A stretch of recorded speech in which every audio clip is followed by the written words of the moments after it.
So our today's topic is effect of infinite dilution. Dilution का simple meaning क्या है कि वाटर ऐड करना, और इनफाइनाइट डाइल्यूशन का मीनिंग ये नहीं है कि हम लोग वाटर ऐड करते ही रहेंगे और एक गिवन सपोज सॉल्यूशन है इलेक्ट्रोलाइटिक सॉल्यूशन, इसमें वाटर हम लोग ऐड कर रहे हैं तो क्या होगा, मोलर कंडक्टिविटी इंक्रीज होगी। तो इनफाइनाइट डाइल्यूशन मतलब हम वाटर करते जा रहे हैं और मोलर कंडक्टिविटी की वैल्यू इंक्रीज होती ही जाएगी, इस तरह से नहीं होता है। कुछ तो भी लिमिटिंग वैल्यू होती है जिसके आगे मोलर कंडक्टिविटी की वैल्यू जो है वो कांस्टेंट ही रहेगी, बढ़ेगी नहीं। तो वो किस तरह से हम लोग डिटेल में देखेंगे।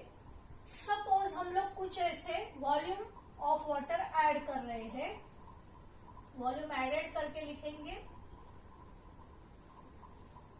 और मोलर कंडक्टिविटी की वैल्यू चेक करेंगे।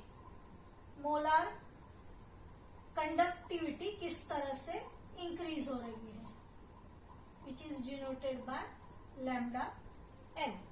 सपोज हम लोग क्या कर रहे हैं, हमारे पास एक गिवन इलेक्ट्रोलाइटिक सॉल्यूशन है, इसमें हम लोग और 1 ml वाटर ऐड कर देंगे। तो 1 ml अगर वाटर ऐड किया, सपोज इसकी ओरिजिनल मोलर कंडक्टिविटी की वैल्यू सपोज है 1 to 1.1 ohm inverse centimetre square mole inverse, ये हो गया इसका यूनिट। ठीक है, सपोज ओरिजिनली इतनी मोलर कंडक्टिविटी है, 1 ml अगर वाटर ऐड करेंगे तो नेचुरली मोलर कंडक्टिविटी की वैल्यू इंक्रीज होगी।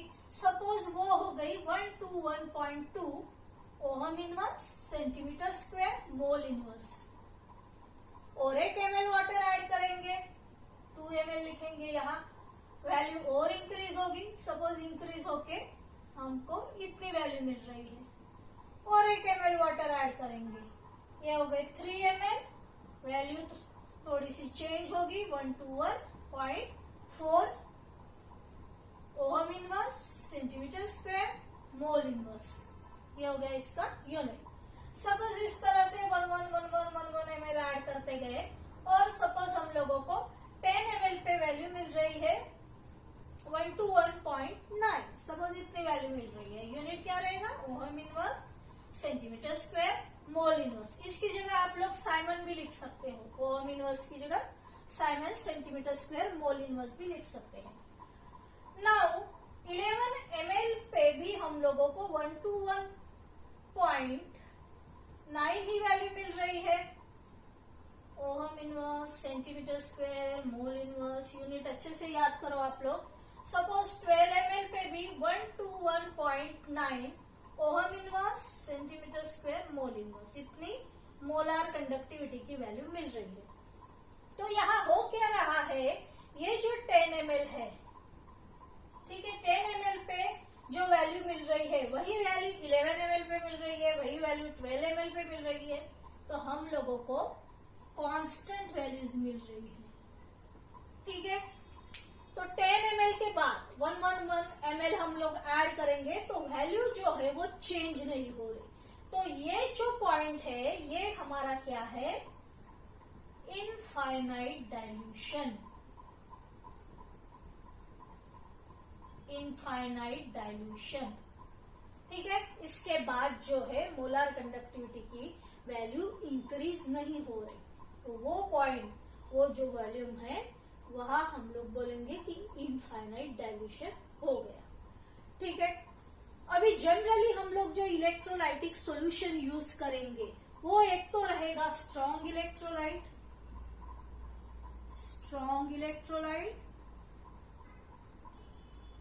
या रहेगा वीक इलेक्ट्रोलाइट,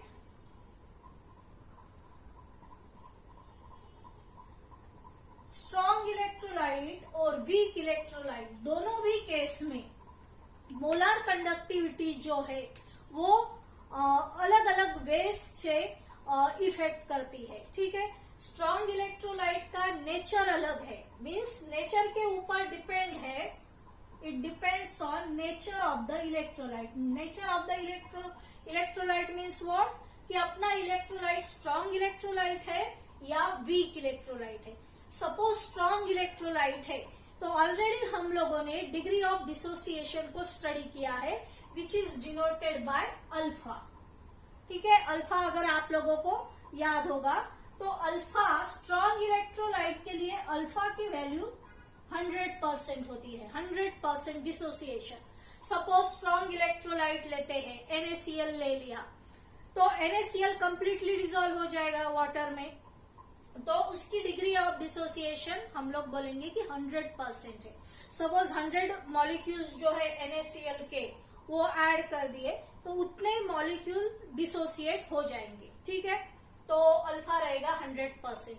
लेकिन इन केस ऑफ वीक इलेक्ट्रोलाइट की केस में जैसे एसिटिक एसिड का अगर एग्जांपल लेते हैं तो एसिटेट जो आयंस है वो कंप्लीटली डिसोसिएट नहीं होते हैं। अगर 100 मॉलिक्यूल्स एसिटिक एसिड के अगर 100 मॉलिक्यूल्स जो है वाटर में ऐड करते हैं तो उससे ज्यादा से ज्यादा 10 मॉलिक्यूल सपोज कंप्लीटली डिसोसिएट हो गए, तो उसकी डिग्री ऑफ डिसोसिएशन की वैल्यू जो है वो 100% नहीं रहेगी, ठीक है। तो इस तरह से नेचर क्या है इलेक्ट्रोलाइट का, उसके ऊपर भी मोलार कंडक्टिविटी की वैल्यू डिपेंड रहती है, या अलग अलग वेज से इंक्रीमेंट जो है मोलार कंडक्टिविटी में दिखाई देता है इन case of strong electrolyte and weak electrolyte. तो ये डिग्री ऑफ डिसोसिएशन हम लोग ऑलरेडी स्टडी कर चुके हैं, एक बार आप लोग ये देख लो, फिर हम लोग आगे का टॉपिक जो है स्टडी करते हैं कि किस तरह से स्ट्रॉन्ग इलेक्ट्रोलाइट में मोलार कंडक्टिविटी की वैल्यू चेंज होती है और वीक इलेक्ट्रोलाइट की केस में भी किस तरह से मोलार कंडक्टिविटी की वैल्यू चेंज होती है। एक बार आप लोग ये देख लो। तो पहली केस लेंगे स्ट्रॉन्ग इलेक्ट्रोलाइट की। स्ट्रॉन्ग इलेक्ट्रोलाइट में variation of lambda M with concentration, molar conductivity concentration से के साथ कैसे चेंज होती है, या डाइल्यूशन बढ़ाना यानी क्या कि कॉन्सेंट्रेशन कम करना, तो मोलार कंडक्टिविटी किस तरह से चेंज होती है स्ट्रॉन्ग इलेक्ट्रोलाइट में वो हम लोग समझेंगे। सपोज ये एक इलेक्ट्रोलाइटिक सॉल्यूशन है, इसमें ऑलरेडी हम लोगों ने बहुत बार ये देखा है कि A, B करके ये जो इलेक्ट्रोलाइट है अगर वाटर ऐड करते हैं तो उनके बीच में जो भी फोर्स ऑफ अट्रैक्शन रहेगा वो वीक हो जाएगा, आयंस थोड़े दूर जाएंगे। तो ये A+ है और सपोज B- है, ये दूर हो गए, ठीक है। मतलब उनकी मोबिलिटी जो है इंक्रीज हो गई, पोजीशन पहले पास थे तो अभी वो दूर हो गए। तो स्ट्रॉन्ग इलेक्ट्रोलाइट में क्या होता है कि स्ट्रॉन्ग इलेक्ट्रोलाइट में एक तो वो कंप्लीटली डिसोसिएट होता है। स्ट्रॉन्ग इलेक्ट्रोलाइट जो है वो कंप्लीटली डिसोसिएट होता है, कंप्लीटली डिसोसिएटेड, ठीक है। सपोज NaCl का एग्जांपल लिया तो वो Na+ और Cl- के आयंस में कंप्लीटली डिसोसिएट होगा, ठीक है। तो अगर डाइल्यूशन इंक्रीज करते हैं और वाटर अगर ऐड करते हैं तो मोलार कंडक्टिविटी की वैल्यू इतनी ज्यादा चेंज नहीं होगी। ऑलरेडी वाटर ऐड करने से हाँ इन लोगों का मोशन थोड़ा इंक्रीज हो जाएगा, तो थोड़ी ही मोलार कंडक्टिविटी की वैल्यू जो है वो इंक्रीज होगी, क्योंकि ऑलरेडी कंप्लीट डिसोसिएशन है तो नंबर ऑफ आयंस जो है ऑलरेडी सब डिसोसिएटेड फॉर्म में है, तो जो भी मोलार कंडक्टिविटी की वैल्यू मिलेगी वो कांस्टेंट रहेगी, उसमें कुछ ज्यादा चेंज नहीं होगा। लेकिन वाटर ऐड करने से थोड़ा बहुत मोलार कंडक्टिविटी में चेंज जो है वो दिखाई देगा। तो वो ग्राफिकली यहाँ जो है एक्सप्लेन किया गया है। तो ग्राफिकली अगर एक्सप्लेन करना है तो जो साइंटिस्ट था उसका नेम था डिबे हकल ओनसेगर। इसने ग्राफिकली एक्सप्लेन किया, ठीक है, कि किस तरह से कॉन्सेंट्रेशन और मोलार कंडक्टेंस में चेंज हो रहा है। सपोज यहाँ उसने क्या किया कि एक्स एक्सिस पे √C की वैल्यूज जो है वो यहाँ √C पे ली, √C मतलब अंडर रूट ऑफ कॉन्सेंट्रेशन की वैल्यूज जो है वो एक्स एक्सिस पे ली और वाई एक्सिस पे उसने मोलर कंडक्टिविटीज की वैल्यू जो है वो y एक्सिस पे पुट कर दी। तो अंडर रूट सी उसने क्यों लिया, वो कॉन्सेंट्रेशन भी ले सकता था लेकिन उसे प्रॉपर ग्राफ नहीं मिल रहा था। ठीक है, एक प्रॉपर अगर स्ट्रेट लाइन मिलती है तो स्टडी करना आसान होता है, तो रूट सी की वैल्यू से उसे प्रॉपर ऐसी स्ट्रेट लाइन मिल रही थी, इसीलिए उसने रूट सी लिया। तो उसने ग्राफिकली इसे एक्सप्लेन किया। तो उसने क्या देखा कि जैसे कॉन्सेंट्रेशन जो है, हम लोग डाइल्यूशन बढ़ा रहे हैं मतलब कॉन्सेंट्रेशन डिक्रीज हो रहा है। तो यहां से अगर देखते हैं ये पॉइंट पे, ये पॉइंट पे, ये पॉइंट पे, तो इस तरह से ये साइड में कॉन्सेंट्रेशन डिक्रीज हो रहा है। ठीक है, कॉन्सेंट्रेशन डिक्रीज हो रहा है और इसी तरह से वाई एक्सिस पे, ठीक है, वो पर्टिकुलर कॉन्सेंट्रेशन पे वाई एक्सिस पे हम लोगों को क्या मिलेगी, मोलार कंडक्टिविटी की वैल्यू मिलेगी। तो कॉन्सेंट्रेशन डिक्रीज हो रहा है और मोलार कंडक्टिविटी जो है वो इंक्रीज होती जाएगी। ठीक है, मतलब हम लोग डाइल्यूशन कर रहे हैं तो मोलार कंडक्टिविटी जो है वो थोड़ी सी इंक्रीज हो रही है, तो एकदम ऐसे शार्प इंक्रीज नहीं दिखेगा, इसीलिए ये थोड़ा ही ऐसे इंक्रीज जो है वो दिख रहा है डिफरेंट डिफरेंट पॉइंट्स के लिए या डिफरेंट डिफरेंट कॉन्सेंट्रेशन के लिए। ठीक है, डिफरेंट डिफरेंट कॉन्सेंट्रेशन के लिए उसे ऐसे डिफरेंट डिफरेंट वैल्यूज जो है वो मिल रही थी, अगर यहाँ ऐसे ड्रॉ करते हैं अलग अलग कंसंट्रेशन के लिए। ठीक है, तो ये अलग अलग कंसंट्रेशन की वैल्यूज हो गई और इस तरह से उसे जो है वो ग्राफ मिल रहा था। तो डिबे हकेल ने ग्राफिकली इसे एक्सप्लेन किया और उसने एक इक्वेशन दिया, उसे डिबे हकेल ऑनसेगर इक्वेशन भी बोलते हैं। तो इक्वेशन क्या था, उसने जो इक्वेशन दिया वो था lambda M equal to minus A. ठीक है, माइनस ए और यहां जो है minus A under root C, ठीक है, प्लस लैम्डा नॉट एम। ठीक है, अभी ये लैम्डा नॉट एम क्या है, तो यहाँ ग्राफ में देखो ये पॉइंट पे हमें क्या मिल रहा है, देखो ये पॉइंट पे एक कांस्टेंट वैल्यू मिल रही है, कंसंट्रेशन यहाँ डिक्रीज हो रहा है, यहाँ रूट सी इक्वल टू क्या मिलेगा, 0। ठीक है, मतलब इसका क्या है कि ये पॉइंट पे बहुत ज्यादा डाइल्यूशन हो गया है। ठीक है, बहुत जितना वाटर ऐड करना था उतना वाटर ऐड किया और उस पे ये जो है कांस्टेंट एक वैल्यू मिल रही है, उसके आगे हम लोग डाइल्यूशन नहीं कर सकते हैं, मतलब कॉन्सेंट्रेशन जो भी इलेक्ट्रोलाइट का है वो बहुत ही कम है, तो उसे हम बोलेंगे कि ये पॉइंट पे कॉन्सेंट्रेशन 0 हो गया। और वो पॉइंट पे हम लोगों को जो भी मोलर कंडक्टिविटी की वैल्यू मिलती है उसे हम लोग कैसे डिनोट करते हैं, लैम्डा नॉट एम। तो लैम्डा नॉट एम क्या है, लैम्डा नॉट एम क्या है, इसे लिमिटिंग मोलर कंडक्टेंस बोलते हैं, लिमिटिंग मोलर कंडक्टेंस। ठीक है, इसे लैम्डा इंफिनिटी से भी डिनोट करते हैं। तो लैम्डा इंफिनिटी मीन्स डाइल्यूशन या molar conductivity, molar conductivity eight infinite dilution, eight infinite dilution. ठीक है, या इसे ये हो गया लिमिटिंग मोलर कंडक्टेंस और लिमिटिंग मोलर कंडक्टिविटी भी बोल सकते हैं, या और एक जो टर्म है वो यूज की जाती है उसे बोलते हैं molar conductance, molar conductance at 0 concentration, molar conductance at 0 concentration. ठीक है, अभी ये जो इक्वेशन है इसका मीनिंग क्या है वो समझ लेते हैं। तो ये इक्वेशन में जो है, ये इक्वेशन हम लोगों को स्ट्रेट लाइन का इक्वेशन पता है, y is equal to mx plus C. ठीक है, स्ट्रेट लाइन का इक्वेशन क्या रहता है, y is equal to mx plus C. अभी इसमें देखो y एक्सिस पे क्या दिया है, ये हो गई x एक्सिस, y एक्सिस पे क्या दिया है, लैम्डा m, ठीक है, ये हो गया अपना y।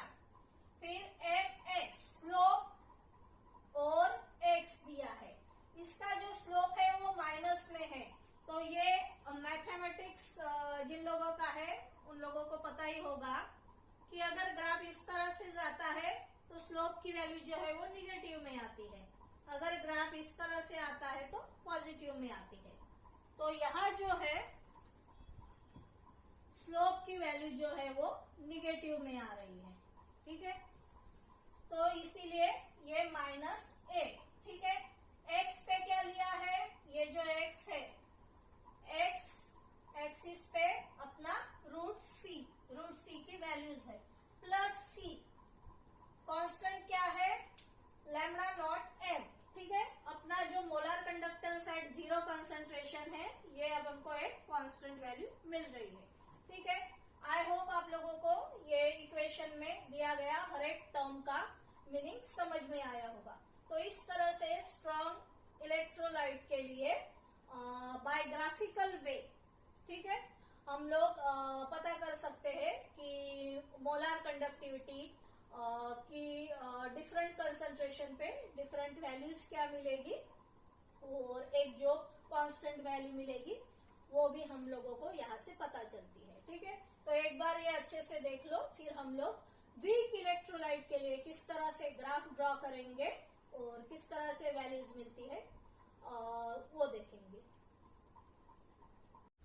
So in case of weak electrolyte क्या होगा, वीक इलेक्ट्रोलाइट पे भी एक्स एक्सिस पे रूट सी का कंसंट्रेशन की वैल्यूज यहाँ रखी गई और यहाँ जो है मोलर कंडक्टिविटी जितनी भी आ रही थी, ठीक है, मतलब ये कंसंट्रेशन के लिए सपोज मोलर कंडक्टिविटी यहाँ इतनी वैल्यू देगी, तो हर एक कंसंट्रेशन के लिए मोलर कंडक्टिविटी की वैल्यू जो है ये ग्राफ से समझ रही है।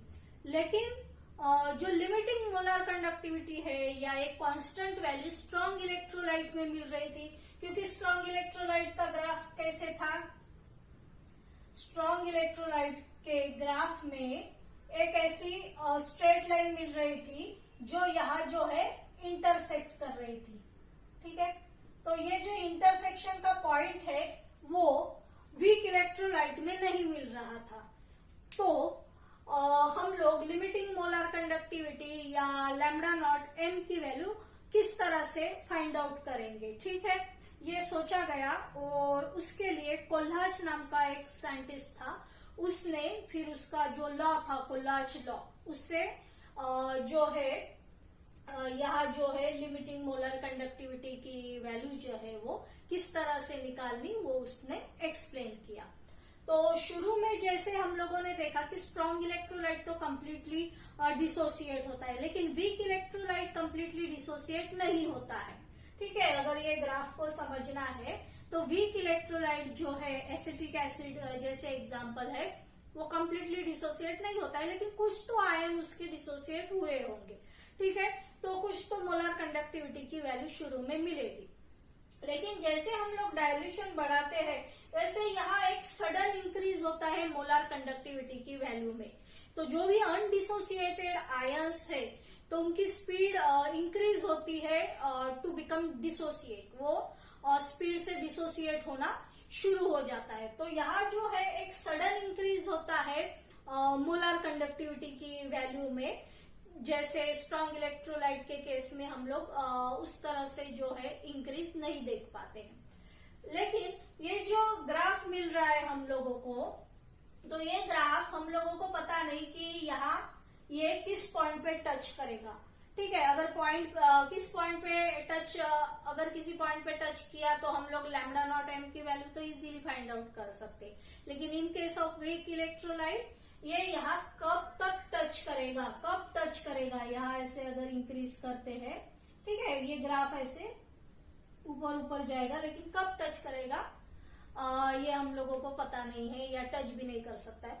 तो यहाँ हम लोग जो है मोलर कंडक्टिविटी की जो लिमिटिंग वैल्यू है या molar conductivity eight infinite dilution जो है उसकी वैल्यू नहीं निकाल पा रहे, तो वो with the help of Kohlrausch law हम लोग फाइंड आउट करेंगे। ठीक है, वो कोल्लाच लॉ जो है वो हम नेक्स्ट लेक्चर में देखेंगे। आई होप आप लोगों को इतना समझ में आया होगा।